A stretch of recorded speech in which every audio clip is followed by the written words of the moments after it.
I really went to see the new Twilight movie by myself. And it was so bad. I know, right?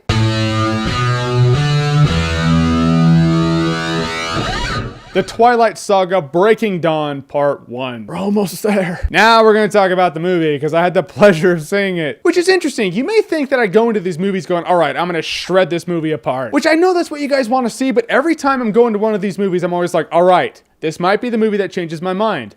I will go in there with an open mind. And every time, I'm disappointed. And it was so bad. All right, so you knew these two teenage twerps were gonna get married in this movie, but it happens like really fast. Like right at the beginning of the movie, it's like, all right, sweet, they're getting married. No build up or anything like that. It just kind of happens, which is interesting because the wedding takes place in the daytime. In fact, most of the time you see vampires in this movie, they're out in the daylight. Wasn't the whole point of the thing like, oh yeah, they can't be out in the daylight or else they twinkle and sparkle and everyone hates that? Well, apparently they don't do that anymore. That or the entire saga is just absurdly inconsistent. But in any case, after that, they go down on their honeymoon or whatever, and now they're gonna break the bed. Which every girl is looking forward to that part, which at least Jacob addressed what I was thinking. I was like, aren't you made of stone or something? Aren't you just gonna crush her and kill her? Ever had a 6-foot tall piece of stone lay on a human body? Yeah, it's probably gonna die. But no, he just breaks the bed. But after that, he totally bait and switches her, and he's like, oh, I bruised your arm. We can't do that anymore. Yeah, she walks out of there with a couple of bruises, which leads me to think a couple things. One, you douchebag. Oh yeah, we're gonna live happily ever after. Oh, woohoo, I ain't gonna touch you anymore. No more sex. Wow, seriously? Can we annul this? In the course of their 14-day long honeymoon, they're living like they've been married for 14 years. And two, if all you got were a couple of bruises, here you go. That was not real sex. Which these are our scenarios. Either Edward is a big stone vampire and Bella's a poor little sack of flesh human, in which case, yeah, he'll probably destroy her. Or Bella and Edward are both stone vampires and they sound like this.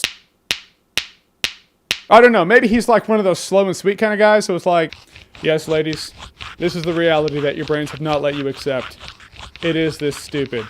It does not make sense. Honestly speaking, his junk has to feel like one of those, you know when your grandma would grind up, spice or something in that weird stone bowl? And that thing that would grind it, that's gotta be what it's like. Yeah, sorry, Twihards, reality sucks, but that is the reality. So after Edward Cullen goes all monk on her and doesn't touch her and they play chess on their honeymoon or some weird shit like that, she gets preggers and now it's a big deal. Cause this baby's growing really fast inside her and then she looks all like gross and skinny. I'm not sure if she looked like Wendy the hooker from Breaking Bad, Hugh Hefner's skeleton, or Bav Mortar from Willow with AIDS. In any case, they did a pretty good job at making her look gross and skinny. So props to them. And you see Jacob really shine in this one. Because the pack leader's like, all right, let's rip apart a baby or Bella or whoever. And then Jacob stands up to him with his psychic waves. They start reading each other's minds and whatnot. And he's like, no, I do not take orders from you. And he backs the leader of the pack down. Like he really gets in his face and he's like, no, screw you, dude.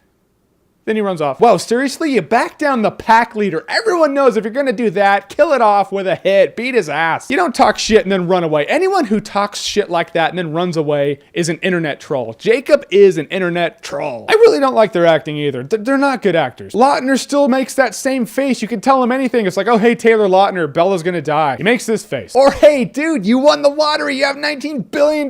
You can buy 100 really stupid, useless Bellas. He makes this face. He's never excited. He's never happy. He just is Taylor Lautner. The one character I actually do like, I'll give the movie this, is the brawny paper towel man, her dad. I mean, he's in 1% of the movie, so it doesn't really matter, but the point is him as an actor, he's the best part. And at a point in the movie, Edward was like, all right, I'm gonna level with you. You don't know everything about me.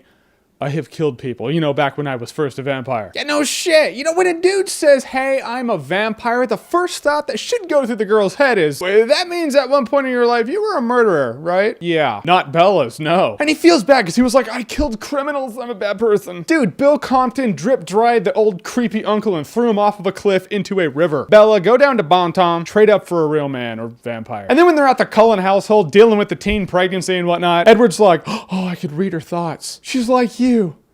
Oh, she's like you. Wow, we get another really absurdly boring chick. The thank you life. We couldn't deal with the world without another one of those running around. And yes, the part that we all heard about. Jacob sees the baby, and falls in love. If the 45-year-old Twi mom standing in line for New Moon to see 17-year-old boys with their shirts off didn't lock down the pedophile vibe from this series, that certainly did. What we take away from this movie is that there's nothing to get your mind off of an 18-year-old girl like an 18-minute-old baby. Ugh. I didn't write the movie. That's in the movie. I'll tell you what, that guy's gonna go for Babysitter of the Year right there. Edward and Bella are gonna be like, oh, we gotta go to the grocery store. He's gonna be like, oh yeah, I'll watch the kid. I'll watch the kid. Is this a soundproof house? The neighbors can't hear? Awesome. I'll babysit the kid. kid. Creepy bastard. So is this movie good? No. In the course of this entire movie, here's what happens. Two idiots get married. On their honeymoon, they play a lot of chess and other boring shit. And then a baby. That's it. That's what we got. It's a 2-hour epic of an episode of Secret Life of a Teenager. It hasn't changed at all. I'm gonna give it its own rating. The movie is nothing. Yeah, don't adjust your monitors. This is what it is. A big black screen of nothing. It's not good. It's not dog shit.